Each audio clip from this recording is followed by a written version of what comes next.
তারেক রহমান বাংলাদেশের রাজনীতিতে দুর্নীতির বরপুত্র। বাংলাদেশ দুর্নীতিতে শীর্ষ, এই কথা মনে হলে ভেসে ওঠে তারেক রহমানের ছবি। তাকে বলা হয় বাংলাদেশের দুর্নীতির রোল মডেল। কিশোর বয়স থেকেই তারেক রহমান ছিলেন ভিন্ন প্রকৃতির।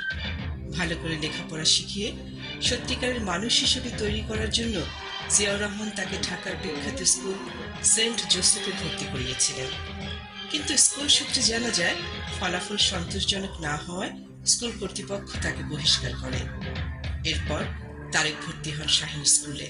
কোনো রকমের ডিগ্রি পাশ করে মায়ের আশীর্বাদ পুষ্ট হয়ে রাজনীতিতে আসেন এবং অল্প সময়ের মধ্যে হয়ে ওঠেন দুর্নীতি এবং দুর্বৃত্তায়নের রাজনীতির মধ্যে।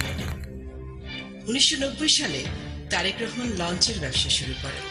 পরের বছর বিএনপি ক্ষমতায় এলে অস্বচ্ছ প্রক্রিয়া সোনালী ব্যাংক থেকে 45 কোটি টাকা ঋণ নেন, যা এখনো অনাদায়ী।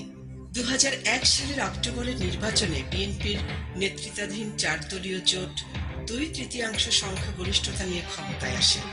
আর তখনই তারেক হয়ে ওঠেন বেপরোয়া দুর্নীতিবাজদের গডফাদার। 1990 সাল থেকে তারেক রহমান যে দুটি ব্যবসা করেন, আয়কর হিসেবে সে দুটি প্রতিষ্ঠানই লোকসানি প্রতিষ্ঠান হওয়া সত্ত্বেও দুর্নীতি দমন কমিশনে তারেক রহমান যে সম্পদের হিসাব দেন তাই রকম। বাড়িধারা বসুন্ধরা আবাসিক প্রকল্পে 10 কাঠা প্লট, যার বাজার মূল্য 1 কোটি টাকা। ঢাকা ব্যাংকে মেয়ে জাইমান নামে 20 লাখ টাকার স্থায়ী জামানত। গুলশানে 1 বিঘা 10 কাঠার উপর একতলা বাড়ি। ধানমন্ডিতে 1 বিঘা জমির উপর একতলা করে 2টি বাড়ি। ধানমন্ডিতে 12 কাঠার উপর একতলা অস্থায়ী স্থাপনা। মতিঝিলে 8 কাঠার উপর একটি 5তলা ভবন। মহাখালী ডিওএইচএসে 800 বর্গ গজের উপর একতলা বাড়ি। প্রাইম ব্যাংকে স্ত্রীর নামে 25 লাখ ও 10 লাখ টাকার 2টি স্থায়ী আমানত। এই প্রকাশ্য সম্পদের মালিক এত চটজলদি কিভাবে হওয়া সম্ভব, যার কোনো বৈধ আইন নেই? তিনি কোন জাদু বলে এত বিপুল সম্পদের মালিক বনে গেলেন?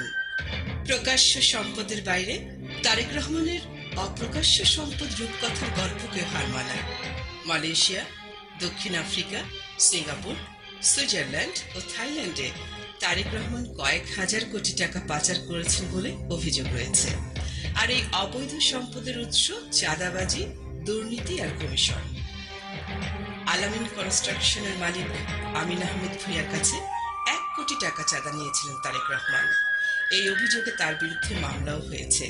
2002 সালে পরিবেশ দূষণ রোধে ঢাকা, চট্টগ্রাম সহ মহানগরীগুলোতে 2 স্ট্রোক ইঞ্জিনের স্কুটারের বদলে 4 স্ট্রোক ইঞ্জিনের সিএনজি চালিত বাহন আনা হয়। বিশ্ব বাজারের চেয়ে প্রায় দ্বিগুণ দামে বাংলাদেশে বিক্রি হওয়ায় সিএনজির জন্য তারেক রহমানকে নিয়মিত কমিশন দিতে হতো। এটি ছিল 2003 সালের আলোচিত দুর্নীতি। এই সময়ে তারেক তার বন্ধু গিয়াসউদ্দিন আল মামুনের মাধ্যমে খাম্বা লিমিটেড প্রতিষ্ঠা করে কোটি কোটি টাকা রাষ্ট্রীয় কোষাগার থেকে হাতিয়ে নেন। বৈদ্যুতিক খুঁটি দুর্নীতিতে হাজার হাজার কোটি টাকা লুটপাট হয়ে যায়। বিমানের পঙ্গু হবার পেছনে ছিল তারেক রহমানের লুটপাট। তারেক রহমানের দুর্নীতির আরেক দোষর ছিলেন স্বরাষ্ট্র প্রতিমন্ত্রী লুৎফুজ্জামান বাবর। বাবর তারেক জুটির দুর্নীতি এমন পর্যায়ে পৌঁছে যে খুনিদের ছাড়িয়ে নেবার জন্য কোটি টাকার ঘুষ লেনদেনের ঘটনা ঘটে। বসুন্ধরার সাব্বির হত্যাকাণ্ড তার বড় প্রমাণ। এতদিন পর এখনই মামলার বিচার শুরু হয়েছে। তারেক রহমানের দুর্নীতি হয়ে পড়েছিল সর্বগ্রাসী। রাজধানীর অদূরে রূপগঞ্জ উপজেলার তারা পৌরসভার অধীনে তারেক অবৈধ জমি দখল করে গড়ে তোলেন বিএনপি পল্লী। তারেক রহমানের দুর্নীতির আরেক সহযোগী হলেন বগুড়ার লালু। তারেক রহমানের আশ্রয়ে প্রশ্রয়ে লালুর বাড়ির চম্পাবহর হয়ে ওঠে বগুড়ার নিয়ন্ত্রণ। বগুড়া শহর জুড়ে তারেক আর লালুর নানা দুর্নীতির স্বাক্ষর।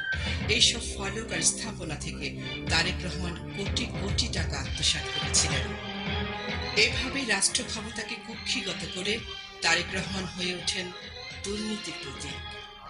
বাংলাদেশে 2001 থেকে 2006 পর্যন্ত যত দুর্নীতি হয়েছে তার সবগুলোর সঙ্গে তারেক রহমান প্রত্যক্ষ এবং পরোক্ষভাবে জড়িত ছিলেন। তার এই অপকর্ম ও দুর্নীতির কেন্দ্রবিন্দু ছিল হাওয়া ভবন। হায় বাংলাদেশ, এই তারেক রহমানের মুক্তি দাবি করা হচ্ছে আজকাল। তারেক রহমানের মুক্তি মানে দুর্নীতিবাজদের কাছে নতি স্বীকার, নিঃশর্ত আত্মসমর্পণ। তারেক রহমানের মুক্তি মানে বিগত 5 বছরের সব দুর্নীতিকে বৈধতা দেয়া। তারেক রহমানের মুক্তি মানে দুর্নীতিকে হা বলা। কারণ বাংলাদেশে দুর্নীতি আর তারেক রহমান সমার্থক।